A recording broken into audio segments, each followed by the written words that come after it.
In this video, we're going to have a quick look at some of the photo editing functions in Affinity Publisher.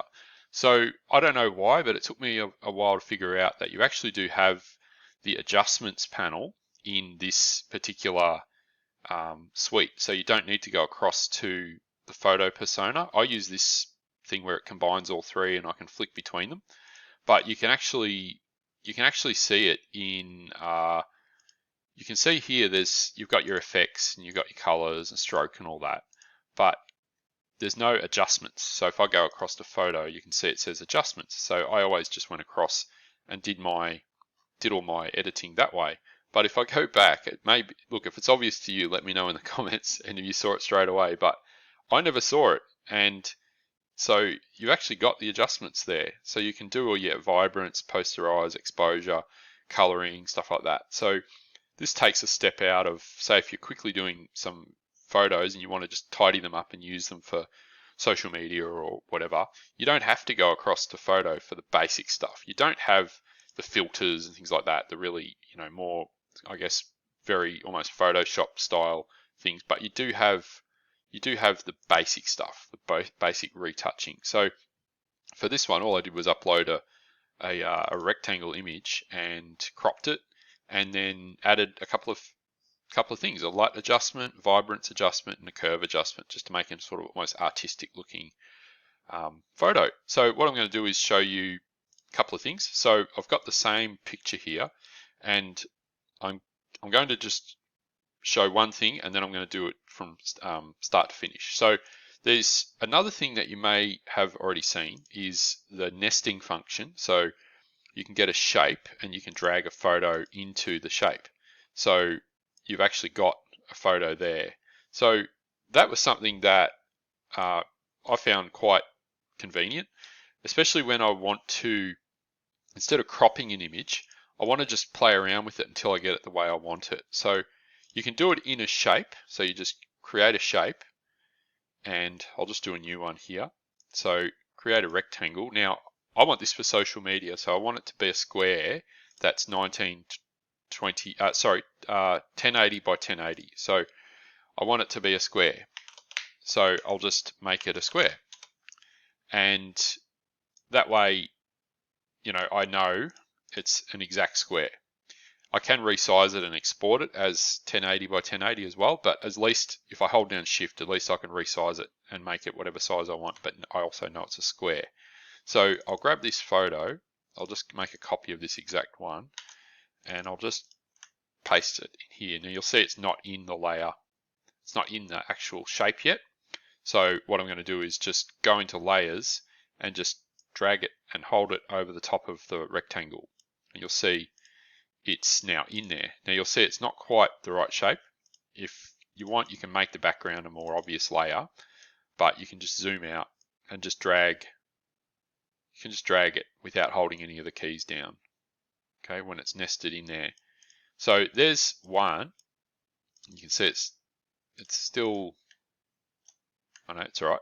So there's one, and that is a perfect square that I can now reshape. Now, when I resize it, when it's a nested shape, I do have to hold down shift, so I can resize it that way, or I can lock these two aspect ratios and change it to 1080 by 1080, and it should do it automatically. There you go.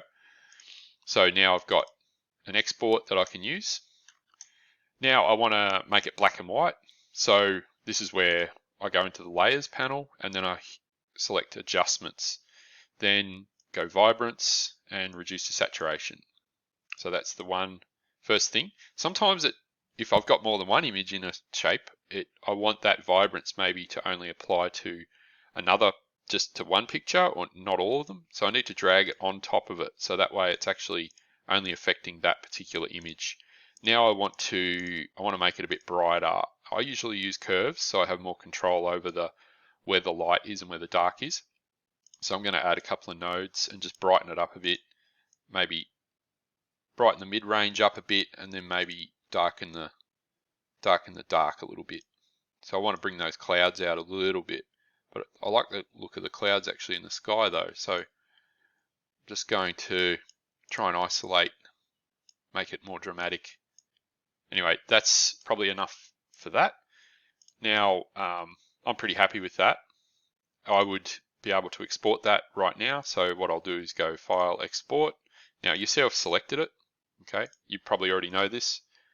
So I'm going to select it, and what it would do by default is it would export all pages. Right, so all I have to do is use the drop-down tab. I don't want current page. I want the selection. So I'm going to go selection only. And then I've decided, okay, I'm going to have PNG for internet. And that's it. That's using a shape and embedding it or nesting it into that shape. So it's a quick and easy way to crop a photo. You can, of course, crop a photo using the crop tool. I'll just grab this photo again. I'll just make a copy of it, drag it outside. That should work. There we go. And you'll see it's still got the adjustments added to it. So I'll just get rid of those. I can actually just toggle their visibility and get rid of them. I don't have to delete them. So I've got the photo, and I can just crop it as well. But I would prefer to use a shape so I can get a bit more freedom to move things around. You can see you can crop the actual, you can actually move the crop as well, which is another way to do it.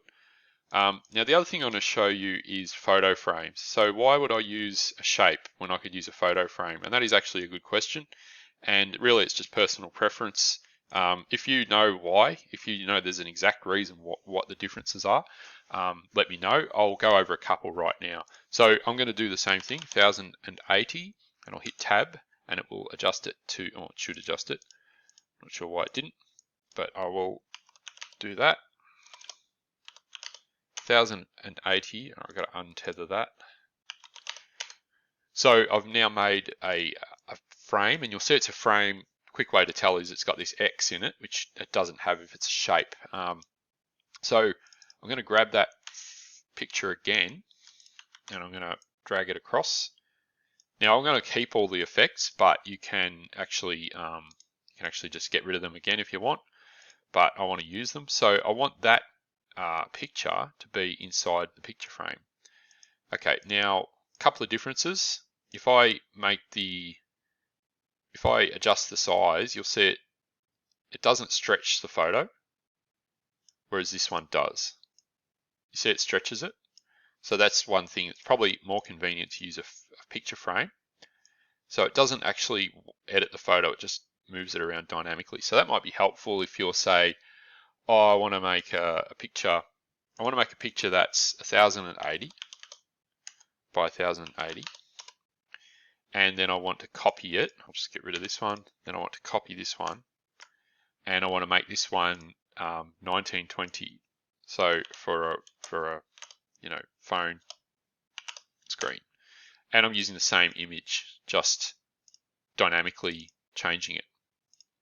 So that's a quick way to actually edit using the picture frame. There's a couple of just quality of life things with the picture frame that make it useful as opposed to a shape. So with a shape, if I want to edit this, I want to turn it or something, I have to use this and I have to do it arbitrarily. You can enter in the amount, so say 45 degrees, and it'll change it. You have to muck around with the axis and all this sort of stuff. So you've got your axis here, and it is a bit sort of tricky to use because you have to zoom out and play around, whereas this has that setting right here, but you're actually only moving the image inside, so you might want to play around with that as well.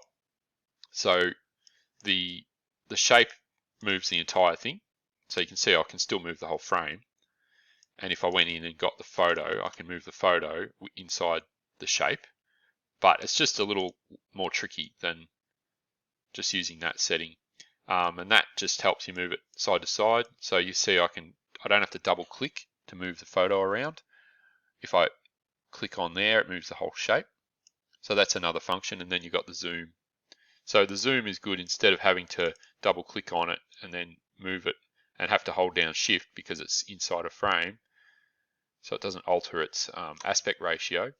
I can just use this and just zoom in and zoom out. So there's some of the functions that are quite helpful with Affinity Publisher, and ways you can do basic basic photo editing without having to open Photo. So if this is helpful for you, or if you've used it for something, or I've overlooked a function, let me know in the comments, and maybe I'll have a chat with you and maybe address it in a future video. Hope this is helpful. Have a good day.